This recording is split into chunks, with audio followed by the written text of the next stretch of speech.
Hey everybody, it's me, Bryson Booker. Okay, so the last video was basically my unboxing of this awesome Klipsch Promedia 2.1 system that I got myself for Christmas. Because, you know, every now and then you need to get something for yourself, right? And you have the money to do it, why not? So I did. I had a little extra money, saved up a little extra. And I knew I wanted to upgrade my entertainment system. So as you can see, the Bose loudspeakers that were here before are gone bye-bye. And they will never be seen again because I'm not really a fan of Bose anymore. You know, I thought it was time to move on. Me being a sound engineer and demanding the same thing that I hear live when I'm mixing at home, you know, Bose just wasn't giving me that. In fact, it was coloring the sound so much that I just couldn't stand them. So I said, you know what? Bye-bye Bose, and hello Klipsch. And I didn't just choose Klipsch out of the blue. I know them to be a very respectable company. They make horn-loaded loudspeakers, and a lot of companies, especially home audio companies, you don't see horn technology in their speakers. But, you know, a horn is something me as a live sound engineer is used to because most of the loudspeakers I come across when I'm doing live sound are horn-loaded. At least the ones at school are. And they're the good horn-loaded kind, not the bad ones. So, shout out to Danley Sound Labs. You guys are awesome. Danley Sound Labs, people, great. Your loudspeakers are great. And that's what kind of inspired me to go the Klipsch route. To know that a horn would give me great directivity without me positioning the speakers in a really stupid way like I used to do with my Bose speakers. I mean, don't take it, you know, the wrong way. The Bose were some pretty decent speakers, but I mean, you just had to position them in just a certain stupid way just to get a sweet spot from them. These Klipsch Promedia speakers have a very wide soundstage and a very directive horn, so you don't have to, you can literally point them straight. You don't have to do some fancy positioning with them for them to sound good. Obviously they're on both sides of my room, and then the subwoofer is right there. So far, guys, it's a very neutral and a very sweet sounding system. Now granted, these Klipsch Promedias are not as warm as, you know, JBLs. And I do have some JBLs as PA speakers. I also use JBL at school. You know, I'm a big JBL fan as well as a big Klipsch fan. So, they're not as warm as JBL, but they are very accurate. They're going to basically give you what the music wanted you to hear. And if the track is not so warm, they're not going to sound as warm.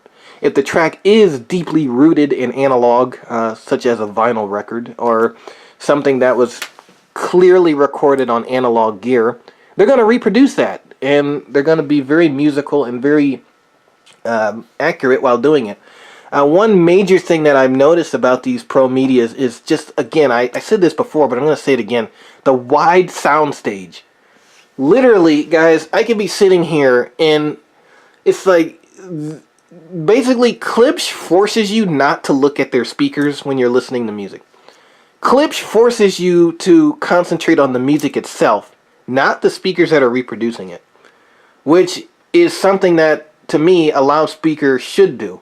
You shouldn't have to know, like, oh man, that's the loudspeakers doing that, because there's so much coloration in certain loudspeakers and certain types of loudspeakers and certain designs, or they just look darn distracting, like, well, I got speakers right there. But these Klipsch Promedias, you know, number one, they don't look as obtrusive, so that's a plus. Number two is, it just kind of feels like they're not there. When you're listening to music, Klipsch is forcing you not to concentrate on their products, but to concentrate on the music and what the artist intended. And with that being said, these Promedias do just that. You know, they force you, because their soundstage is so wide and so big, it forces you to say, okay, I'm not listening to speakers. I'm listening to Christina Aguilera. I'm listening to Justin Timberlake. I'm listening to, you know, the Allman Brothers, James Taylor, Fred Hammond, Commissioned, you know, all of these artists. I'm listening to their music. I'm not listening to the speakers. And I mean, that's a good, that should tell you right there that these loudspeakers are good loudspeakers, because they force you to go on a journey with the musician, not with the product.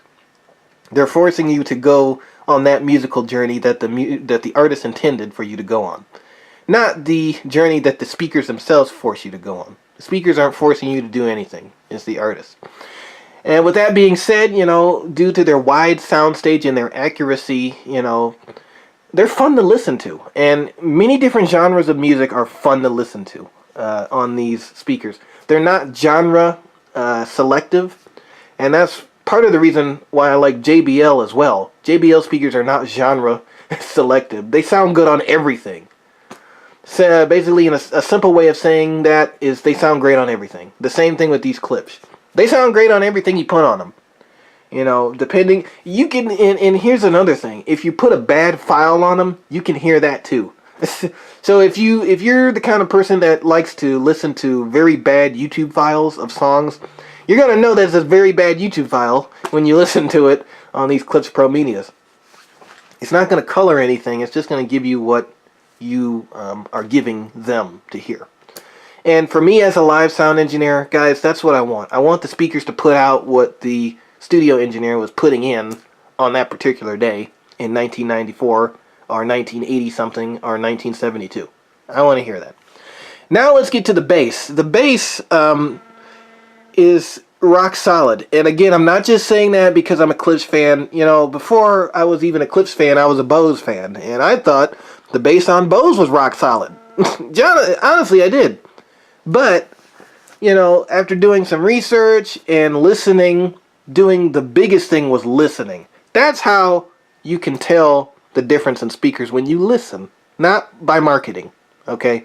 So, when I got over the marketing stuff and listening to this sub's crossover is at 125 hertz.